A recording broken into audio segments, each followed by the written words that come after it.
Hi friends, welcome back to the English time. 6ാം ക്ലാസ്സിലെ പാഠപുസ്തകത്തിലെ പുതിയൊരു chapter, the rightful inheritors of the earth. Vaikom Muhammad ബഷീറിൻ്റെ ഒരു ചെറിയ രസകരമായ സ്റ്റോറിയാണ് ഇത്. ഭൂമിയുടെ അവകാശികൾ.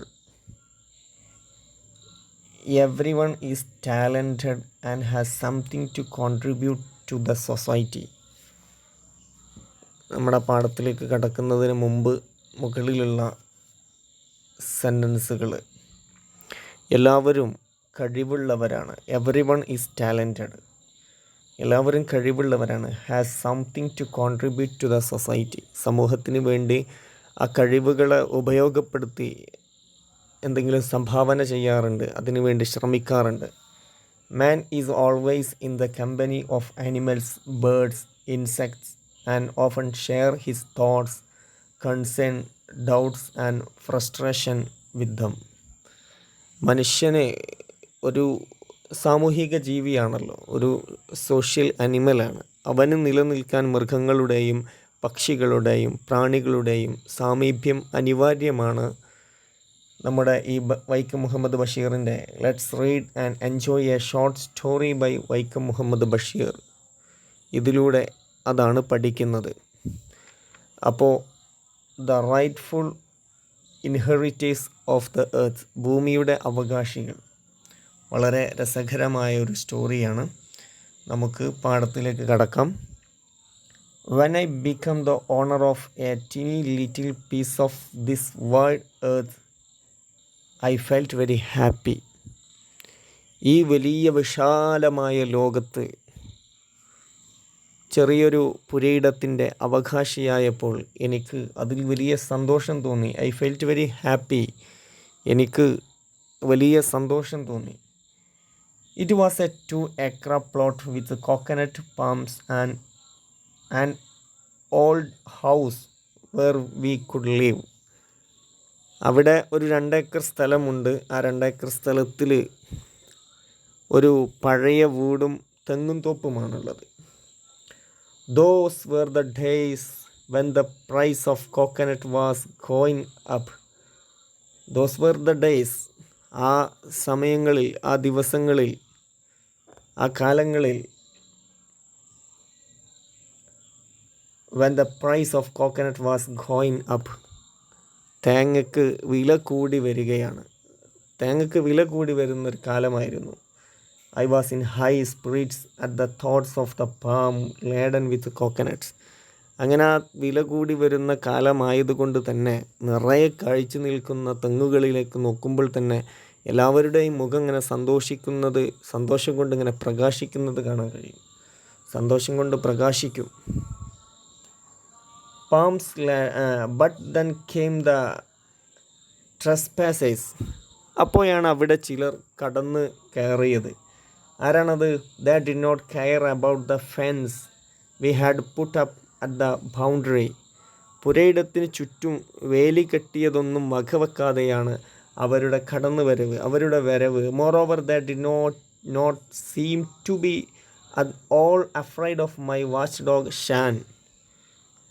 കാവൽ നായയായ ഷാൻ എന്നു പേരുള്ള കാവൽ നായ, അവർക്ക് പോലും പേടിയില്ലെന്ന് തോന്നും. ആ രൂപത്തിലാണ് അവർ കടന്നു വന്നിട്ടുള്ളത്. They did not seem to care for anyone in the world, not even the government. ലോകത്തിൽ ആരെയും, എത്രത്തോളം ഗവൺമെൻറ്റിനെയും അവർ മാനിക്കുന്നില്ല, പരിഗണിക്കുന്നില്ല, പേടിക്കുന്നില്ല.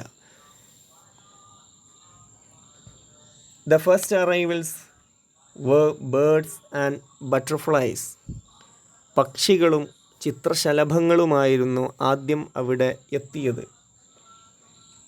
A wide variety of birds and so many butterflies.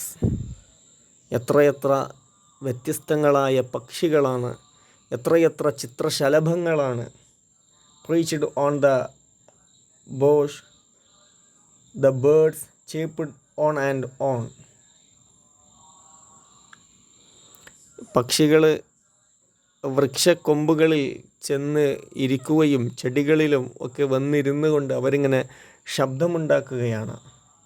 The butterflies fluttered around in the courtyard, flashing their colors in the sunlight.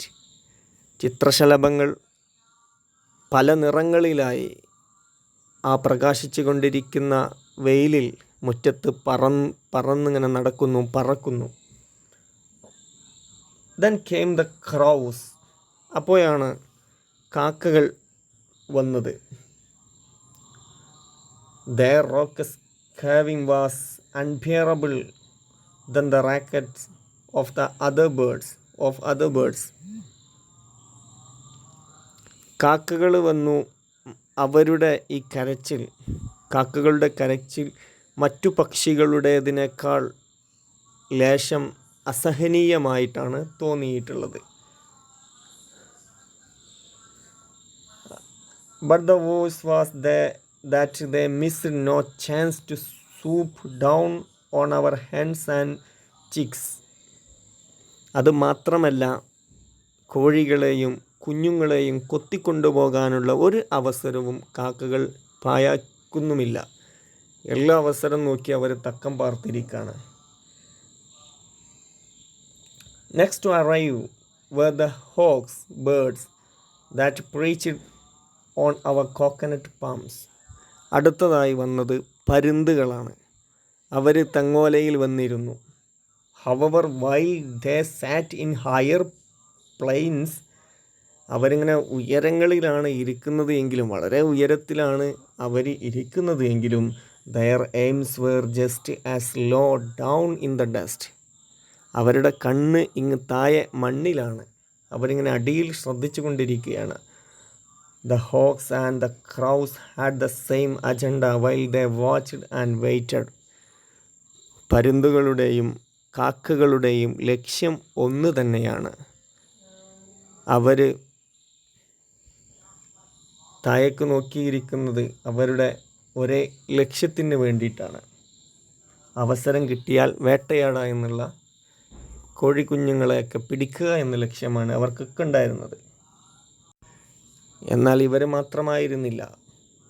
Nor were they alone. Our തനിച്ചായിരുന്നില്ല. There were mongooses in the bamboo thicket and there were foxes in the shrubs close by, ready to pounce on the hens. ആ ഇല്ലിക്കൂട്ടങ്ങൾ, ചെറിയ ചെറിയ കുറ്റിച്ചെടികളുള്ള കൂട്ടങ്ങൾ, അതിൻ്റെ ഇടയിൽ mongoose, കീരികളും പിന്നെ കുറുക്കന്മാരൊക്കെ ഉണ്ടായിരുന്നു. അവരൊക്കെ കോഴികളെ തിന്നാൻ തക്കം പാർത്തിരിക്കുന്നു. കോഴികളെ ഒരവസരം കിട്ടിയാൽ അതിൻ്റെ മുകളിലേക്ക് ചാടി പിടിക്കാൻ അവരിങ്ങനെ തക്കം പാർത്തിരിക്കുകയാണ്. Then there were rats. പിന്നെ അവിടെ എലികളുമുണ്ട്. Rats of course were found everywhere. എലികളാണെങ്കിൽ എല്ലായിടത്തും എലികളെ കാണാൻ പറ്റും. Even I wondered what right all these creatures had to be on my land. ഇവർക്കൊക്കെ എൻ്റെ പുരയിടത്തിൽ കയറാൻ എന്തവകാശമെന്നിങ്ങനെ ഞാൻ ചിന്തിച്ചു കൊണ്ടിരിക്കുമ്പോഴാണ് there arrived a fairy creature without paws and wings. ഇങ്ങനെ ചിന്തിച്ചു കൊണ്ടിരിക്കുമ്പോഴാണ് ഒരു കൈയും കാലും ചിറകൊന്നുമില്ലാത്ത ഒരു ഭീകര സ്വരൂപിയായ ഒരു സാധനം. എന്തായിരുന്നത്? എ കോബ്ര, ഒരു മൂർഖൻ പാമ്പ്. It stood before me, dignified, majestic, its hood spread out. ആ പാമ്പ് ഇങ്ങനെ തലയെടുത്ത് പിടിച്ച് പത്തി വിടർത്തി ഗൗരവത്തിലിങ്ങനെ നിൽക്കുകയാണ്. It hazed as if asking me what business I had on this land. ആ പാമ്പിങ്ങനെ ഗൗരവത്തിൽ പത്തി വിടർത്തി നിന്ന്, നിനക്കിവിടെ എന്ത് അവകാശമെന്ന മട്ടിൽ പാമ്പിങ്ങനെ എന്നെ നോക്കി ഒന്ന് ചീറ്റി. Didn't it know that I was the new owner? ഈ പുരയിടത്തിൻ്റെ പുതിയ ഉടമസ്ഥൻ ഞാനാണ് എന്ന് അവൻ അറിയുന്നില്ലായിരിക്കൂലേ? അതവൻ അറിഞ്ഞിട്ടില്ലേ ഇത് പുരയിടത്തിൻ്റെ പുതിയ അവകാശം ഞാനാ എന്നുള്ളത്? ശേഷം you had better leave my 2 acre land at once. പാമ്പിനോട് പറയാണ്, നീ എൻ്റെ 2 ഏക്കർ പുരയിടത്തിൽ നിന്നും ഉടൻ വിട്ടുപോകുന്നതാണ് നിനക്ക് നല്ലത്. ഐ സാറ്റ്, ഞാൻ പറഞ്ഞു. But then where could it go? പക്ഷേ അതെവിടെ പോകാൻ? Had in the whole earth been taken over by man bit by bit? ഭൂമിയിലെ ഓരോ ഇഞ്ച് സ്ഥലവും മനുഷ്യന് കയ്യേറിയിരിക്കുകയില്ലേ? പിന്നെ ആ പാമ്പ് എവിടെ പോകാനാണ്? ഓക്കെ, ഇത്ര മതി ഇന്ന്. അപ്പോൾ ഇതിലെ ക്വസ്റ്റ്യൻ ഒന്ന് വായിച്ച് നോക്കാം. ക്വസ്റ്റ്യൻ നിങ്ങൾ ആൻസർ കണ്ടെത്തി വരിക. ഒന്നാമത്തെ question, why did the other feel happy? എന്തുകൊണ്ടാണ് ഓദർക്ക് ഹാപ്പി ആയത്? എപ്പോഴാണ് ഹാപ്പി അനുഭവപ്പെട്ടത്? എപ്പോഴാണ് 2 ഏക്കറിൻ്റെ ഉടമസ്ഥാവകാശം കിട്ടിയപ്പോൾ അല്ലേ? പിന്നെ but then came the trespassers. Who were the trespassers? ആരാണ് ഈ ടെറസ്പാസേഴ്സ് എന്നതുകൊണ്ട് ഉദ്ദേശിക്കുന്നത്? ആരെയാണ് അതുകൊണ്ട് ഉദ്ദേശിക്കുന്നത്?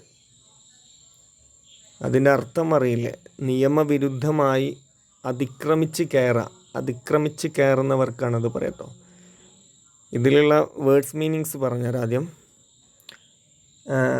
റൈറ്റ്ഫുൾ എന്ന് പറഞ്ഞാൽ നിയമാനുസൃതമായ, ലോഫുൾ നിയമാനുസൃതമായ. ഇൻഹെറിറ്റേഴ്സ് എന്ന് പറഞ്ഞാൽ അനന്തരാവകാശികൾക്കാണ് ഇൻഹെറിറ്റേഴ്സ് എന്ന് പറയാം. ടെറസ്പാസേഴ്സ് എന്ന് പറഞ്ഞാൽ അതിക്രമിച്ച് കിടക്കുന്നവർ. പിന്നെ പുതിയ വേർഡാണ് ഫെൻസ്. ഫെൻസ് എന്ന് പറഞ്ഞാൽ നമ്മൾ വേലി, അതിര് തിരിക്കാൻ വേണ്ടി വേലികൾ കെട്ടാറുണ്ട്. ഇപ്പം അതൊക്കെ മതിലുകളായി. പണ്ട് കാലങ്ങളിൽ വേലികൾ കെട്ടാറുണ്ടായിരുന്നു, അതിനാണ് പറയുക. ബോസ് എന്ന് പറഞ്ഞാൽ വൃക്ഷത്തിൻ്റെ ശാഖകൾക്കാണ് ബോസ് എന്ന് പറയാം. പിന്നെ പേർച്ച്ഡ് എന്ന് പറഞ്ഞാൽ പറന്ന് ചെന്നിരിക്കുന്നതിനാണ് പേർച്ച്ഡ് എന്ന് പറയുന്നത്. പിന്നെ അതാ ചേപ്പിഡ് എന്ന് പറഞ്ഞാൽ ചിലക്കുക, പക്ഷികളിങ്ങനെ ശബ്ദം ഉണ്ടാക്കില്ലേ, അതിനാണ് പറയുക. ഫ്ലട്ടേർഡ് എന്ന് പറഞ്ഞാൽ ചിറകടിക്കുക. റാക്കോസ് ലൗഡ് ആൻഡ് ഹോയ്സ്, അതായത് നമുക്കിങ്ങനെ ഒരു അലോസരപ്പെടുത്തുന്ന രൂപത്തിൽ തോന്നുന്നതാണ്. റാക്കറ്റ് ശബ്ദം, ഒച്ചപ്പാട്. സൂപ്പ് ഡൗൺ എന്ന് പറഞ്ഞാൽ ചാടി വീഴുന്നതിനാണ് സൂപ്പ് ഡൗൺ എന്ന് പറയുക.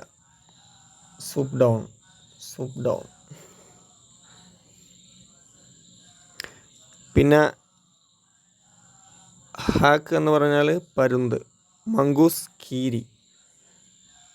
Ticket card. ഓക്കെ, ഇനി സെക്കൻഡ് ക്വസ്റ്റ്യൻ നോക്കാം. തേർഡ് ക്വസ്റ്റ്യൻ നോക്കാം. സെക്കൻഡ് ക്വസ്റ്റ്യൻ പറഞ്ഞു. Third question, why did the other call the birds and butterflies trespassers? ബേർഡ്സിനെയും ബട്ടർഫ്ലൈസിനെയും ടെറസ്പാസേഴ്സ് എന്ന് വിളിക്കാനുള്ള കാരണം എന്താണ്? എന്താണ് അതിന് കാരണം?